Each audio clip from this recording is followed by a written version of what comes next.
accompanied by Secretary of Transportation, Pete Buttigieg.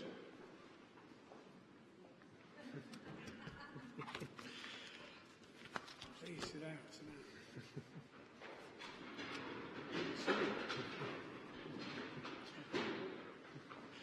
Good afternoon. Welcome to the Council on Supply Chain Resilience, and I want to begin by thanking you, President Biden, for your leadership on these two issues that matter so much to every American: fixing supply chains and lowering everyday costs. As we prepare for the future in this body, it is important to reflect on how much has changed in a short amount of time. When President Biden first took office, the pandemic had led to the most profound and widespread set of disruptions to our transportation systems since 9/11, including enormous strain on our supply chains. We were paying more, we were waiting longer. We had about 100 ships bearing down on those West Coast ports, and some in the media, just about exactly 2 years ago, were saying that Christmas was going to be canceled. Christmas, of course, was not canceled. All through the year, President Biden had been challenging us to stay ahead of this issue and to be prepared to respond. And so, as tough as that season was, we wound up having an all-time record high of goods moving through America's ports, and people received their packages from major shippers with about a 99% on-time rate. That happened, of course, because President Biden brought together players from across different parts of the supply chain to address the biggest disruptions. Under his leadership, we built temporary inland container yards in places like Savannah and Oakland. We partnered with ports like Los Angeles and Long Beach to get containers moving more quickly. And most importantly, of course, supply chain workers stepped up. So thank you to the longshoremen, warehouse workers, rail workers, truck drivers, and everyone else who is a part of that. And now, as economists are assessing some of the reasons why inflation today is down so significantly compared to 1 year ago, many of them are pointing to the work that was done to reduce shipping costs and other supply chain inefficiencies. But there's more to do. Our goal is not to get American supply chains back simply to where they were before the pandemic, when they were fine on a good day, but brittle in the face of disruptions. Our goal is to make our supply chains more durably resilient and to bring more of their elements home to American soil to prevent disruptions and price spikes in the future. And that is why President Biden has created this White House Council on Supply Chain Resilience to institutionalize what we've done well and to focus on what remains to be done. From a transportation perspective, I want to briefly highlight 3 initiatives. First, through the President's infrastructure package, we are making unprecedented investments in America's supply chain infrastructure. We're helping expand capacity and resiliency at places like the Port of Miami, speeding the movement of goods with a new bridge being built at the Port of Los Angeles, adding 1,000 feet of wharf space and new rail cranes to the Port of Houston, and improving safety and goods movement at literally hundreds of ports, highways, and freight rail lines in between. And this is now being coordinated by our new multimodal freight office, also a creation of the bipartisan infrastructure law, so that our investments can have the biggest impact to move goods reliably and keep shipping prices down.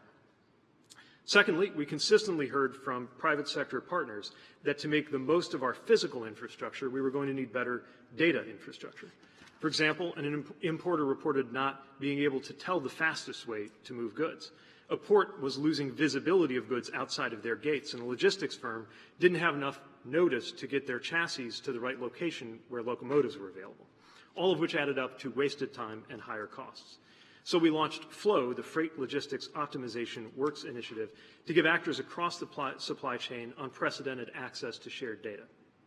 And today, even though this effort is still new, we can share some great progress. We've grown the number of participants to now include the 5 largest U.S. container ports, 7 of the largest ocean carriers, and some of the largest retailers, including Walmart, Target, Home Depot, and Lowe's.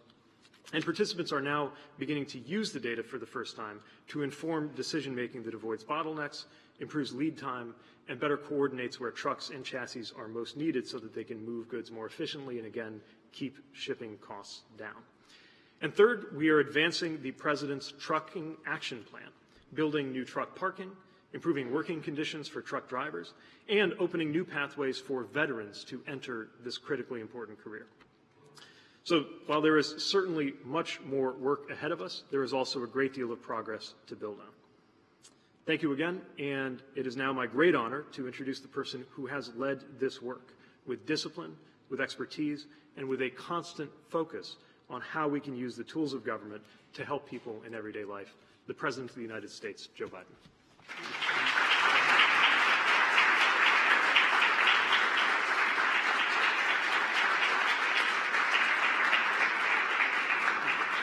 Well, thank you very much, Pete, and it's good to see you all.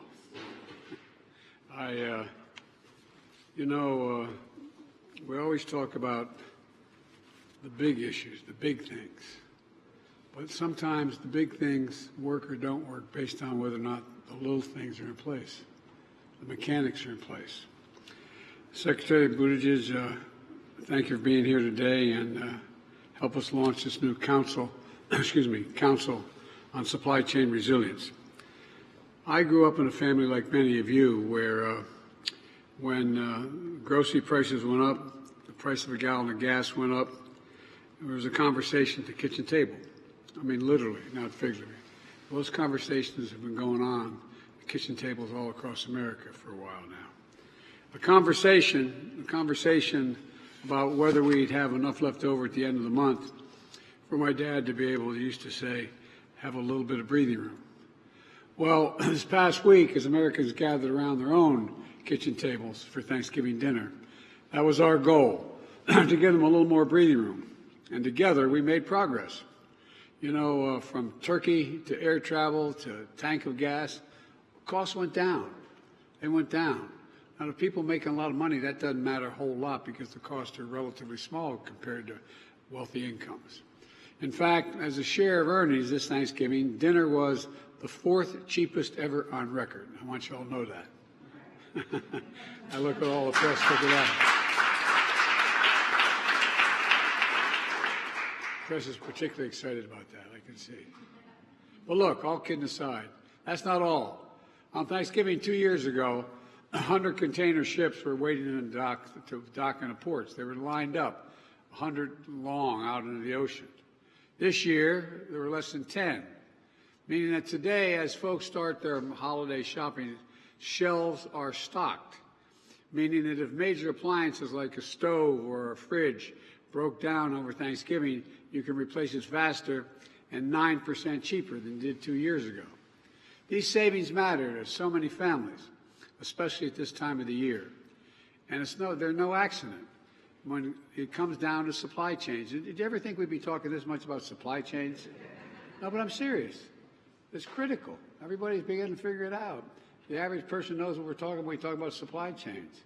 But when the supply chains were disrupted, we knew what trouble we had. Before the pandemic, supply chains weren't something most Americans thought about or talked about. But today, after years of delay in parts and products, everyone knows why supply chains are so important. That's why within my first month in office, I signed an executive order bringing supply chains home to get goods moving again. So it started here. We had the basic product here. Less than a year later, I signed the bipartisan infrastructure law to make a generational investment in every part of our supply chain, from our roads to our bridges to our ports to our airports to our internet. Less than a year after that, I signed the Inflation Reduction Act to grow the industries of the future right here at home, including electric vehicles and clean energy. And the CHIPS Act and the CHIPS and Science Act. How in God's name can you lead the world when you don't lead the world in science and development? To make sure we never experience another shortage of semiconductors. America invented these chips. I know my staff is tired of hearing me say this in my cabinet, but these small computer chips the size of a fingertip, they affect nearly everything in our lives, from cell phones to automobiles to refrigerators. If you don't have them, you don't have those things. But over time, we went down from producing 40% of the world's chips to just doing 10%, but not anymore. All over the country, semiconductor factory companies are investing hundreds of billions, let me say it, hundreds of billions of dollars to bring chip production back home here to the United States. Over the last 3 years, all the leaders around this table, these two tables on my right and left, have also worked to lower costs for American families. From cracking down on foreign-owned ocean shipping companies that had raised their prices as much as 1,000% while racking up enormous profits. Teaming up with truckers to create registered apprenticeship programs and move a record level of cargo around the country. To helping family farmers and family farms access fertilizer they need to grow food so many of us enjoyed in Thanksgiving. Folks, the result, today our supply chains are stronger than ever, with backlogs, bottlenecks, and shipping rates at a 25-year low. We've created 14 million new jobs, including 800,000 manufacturing jobs. And the unemployment rate has stayed below 4% for the longest stretch in over 50 years. And wages for working families have gone up while inflation has come down 65%. Giving families a little more money in their pockets and a little more breathing room for this holiday season. But we know the prices are still too high for too many things. That times are still too tough for too many families. But we made progress, but we have more work to do. Let me be clear. To any corporation that's not brought their prices back down, even as inflation has come down, even as supply chains have been rebuilt, it's time to stop the price gouging and give the American consumer a break. Look, that's why I'm tackling junk fees, these hidden charges that companies sneak into your bill to make you pay more money just because they can, and you have no alternative. Junk fees take real money out of the pockets of average Americans. They can add up to hundreds of dollars, weighing down family budgets and making it harder for families to pay their bills. And they feel like they're being played for suckers, which they are. Over the past 2 years, my administration has taken steps to crack down on unfair and deceptive junk fees, from banking, hotels, retail housing, rental housing, cable networks, the internet, concerts, airlines, healthcare. For example, some banks and credit unions were charging as much as $30 for basic services like, want to check my balance, it costs you $30. Retrieving old bank records, it costs you that much money. Looking at the balance on a loan, they charge you that money. And we took action. The action we've taken, all that is now illegal. Illegal. Overdraft fees were also down nearly 50%, which means savings of average $150 for 33 million families across the country. And credit companies have been charging an average of $31 whenever you call and whenever you can't pay your bill on time, whenever you're late. You know, we're taking action to cut these fees as well to no more than $8 penalty. But you know, MAGA Republicans in Congress are pushing back on our efforts to end these junk fees. Folks, these refunds may not matter to the wealthy, but they matter to working folks in homes like the ones a lot of us grew up in. That's what this is all about, the American people. And today we're coming together to ask a simple question. What's next? What can we do? What must we do to keep making progress? To keep our supply chain stable and secure in the long term? To keep preserving that breathing room, a little bit of breathing room for American families for the season to come, no matter what challenges we face. And thanks to the folks assembled here around this table, we're making progress on two key fronts. First, we're doubling down on our work at home, starting right here, right now, with the launch of a new Council on Supply Chain Resilience. I'm charging this group to ensure that our supply chains remain secure, diversified, resilient, and into the future. I'm also directing my cabinet to create an early warning system that uses data to spot supply chains risks to our economic security, our national security, our energy security, and our climate security. And I'm proud to announce that I'll be invoking what's known as the Defense Production Act to boost production of essential medicines in America by American workers. Because you notice people had to get certain kinds of shots. It was not available. We had to get it overseas. Well, that supply chain is going to start here in America. Here in America. We're going to help assure American families have reliable access to medicines they need. Second, we're doubling down on our work with global partners. 2 weeks ago, I signed the first of its kind supply chain agreement with 13 countries in the Indo-Pacific. This agreement is going to help us identify supply chain bottlenecks before they become the kind of full-scale disruptions we saw during the pandemic. We all saw what happened then. Semiconductor supply chains from Asia and America from Asia to America shut down. If this agreement had been in place back then, we've been able to avoid that. And auto companies could not have had to lay off so many workers because they couldn't get the computer chips to build the vehicles. On top of this, I also signed the first ever presidential memorandum on worker rights globally, a move that's going to address forced labor, promote worker health, worker wages, worker unions, as we build out our supply chains. Because we know our progress depends on our workers, including union workers. They keep our supply chain secure and our economies moving. So we have to do more and empower them here at home and around the world. Fortunately, we've been able to push back on MAGA Republicans so far. But they haven't given up. They haven't given up. They still want to undo this progress we're making. They're proposing cuts in investments in roads, bridges, the internet, and high-speed internet, the very things that provided anyway, they're just across the board. And the cuts that could result in loss of jobs and infrastructure and in manufacturing.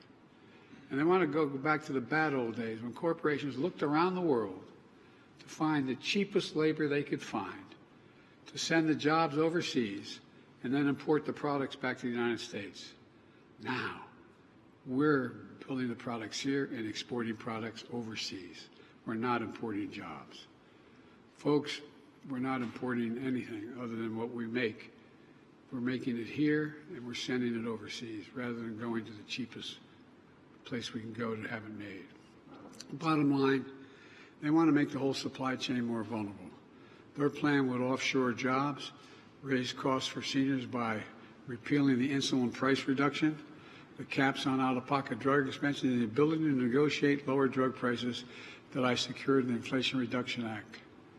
Their plan would cut Social Security benefits. I thought we had this, they agreed not to do this a couple times, but they're back at it. Benefits, average benefit cut would be 13% for people, by 13%, those would be a good cut. Their plan would also cut Medicare while providing more tax giveaways to the wealthy and the biggest corporations.